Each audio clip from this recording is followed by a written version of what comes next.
چینی aerospace company لنگ Kong تیانشنگ نے ایک نیا ہائپرسونک گلائیڈڈ میزائل متعارف کرایا ہے جس کی رینج 1300 کلومیٹر ہے.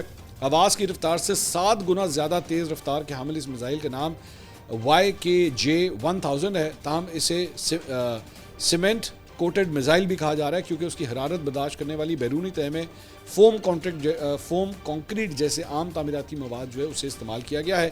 چینی میڈیا کا دعویٰ ہے کہ آن لائن گردش کرنے والی سلائیڈز کے مطابق یہ میزائل کامیاب جنگی آزمائشوں کے بعد اب بڑی تعداد میں تیار کیا جا رہا ہے اور اس کی فی یونٹ قیمت صرف 99,000 امریکی ڈالر ہے. اس کے مقابلے میں میزائل کو تباہ کرنے کے لیے داغے جانے والے ایک امریکی SM-6 نیول انٹرسیپٹر میزائل کی قیمت تقریباً 41 لاکھ ڈالر ہے.